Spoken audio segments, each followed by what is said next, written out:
நடுவில் மதியம் இருக்க, அது ரொம்ப முக்கியம். மதிய உணவு நம்ம பணியில் இருக்கிறோம்னு வச்சுக்கோங்களேன், ஒரு வேலையில் இருக்கோம், காலையில் கிளம்பி போகும்போதே காலை சாப்பாடு எடுத்துட்டு போயிடுவோம் அப்படின்னா 2 தட்டு உள்ள கேரியர் எடுத்துட்டு போயிட்டு மேல் தட்டு முழுக்க காய்கறி, இல்லைன்னா புலால் சாப்பிட்றோம்னா ஒரு சிக்கன் பீஸ், ஒரு ஃபிஷ் துண்டு, கொஞ்சம் காய். 2வது கீழ்த்தட்டுல பாதி சாதம், மீதி அதுலேயும் காய்கறி அல்லது கீரை. ஸோ மொத்தத்துக்கு சோறு மிக குறைவாக எடுக்கணும். அதுவும் நல்ல சிவப்பரிசியோ இல்லைன்னா கருப்பரிசியோ இல்லைன்னா பிரவுன் ரைஸோ எடுக்கணும். இந்த ராஜ்கிரண் ஒரு படத்துல சோறை மலை மாதிரி குமிச்சு அப்படியே குழம்பு ஊத்துனா அது அருவி மாதிரி ஐந்தருவி மாதிரி விழ கவனமா உருட்டு போடு, அதெல்லாம் வேணாம். அப்படி சாப்பிட்ட காலம்லாம் மலையேறிட்டோம். சோறு குறைவாக தான் சாப்பிடணும்.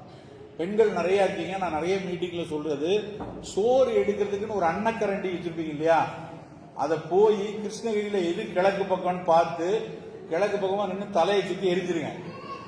ஏன்னா அந்த அன்னக்கரண்டியை பார்க்கும் போதெல்லாம் எனக்கு இந்த பொக்லைன் எந்திரம் மாதிரியே இருக்கும், அப்படியே பெருசா அள்ளி போடுது இல்லையா.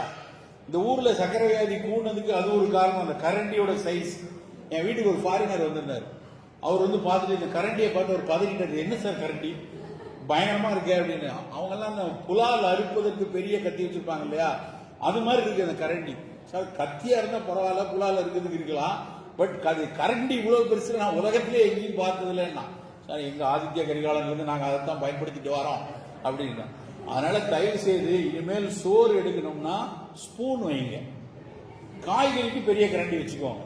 இந்த ஸ்பூன்ல எடுத்து கை வலிச்சாவது சோறை குறைச்சிருவோம் நம்ம. அப்படி சோறை குறைவா எடுப்போம். அந்த சோறும் கருப்பு கவுனி, மாப்பிள்ளை சம்பா, கருங்குருவு அரிசி, காடக்கண்ணி அரிசி, காட்டு யானம், அப்படித்தான் இருக்கணும் உங்க சோறு. காய்கறி நிறைய இருக்கணும். கீரை இல்லாமல் ஒரு நாளும் போகக்கூடாது. தினசரி ஒரு கீரை, பசலை கீரை கிடைக்கா, பொன்னாங்கண்ணி கீரை கிடைக்கா, கரிசலாங்கண்ணி கிடைக்குதா, முருங்கை கீரை கிடைக்குதா, இந்த கீரை சமைத்து சாப்பிடணும். காய்கறிகளையும் புலாலையும் இருப்பதை காட்டிலும் அதிகமாக மைனர் மைக்ரோ நியூட்ரியன்ட் கீரையில தான் இருக்கு. ஜிங்க் சத்தும் செலினியம் சத்தும் வேற எதுலையும் கிடைக்காது, கீரையில மட்டும் தான் கிடைக்கும்.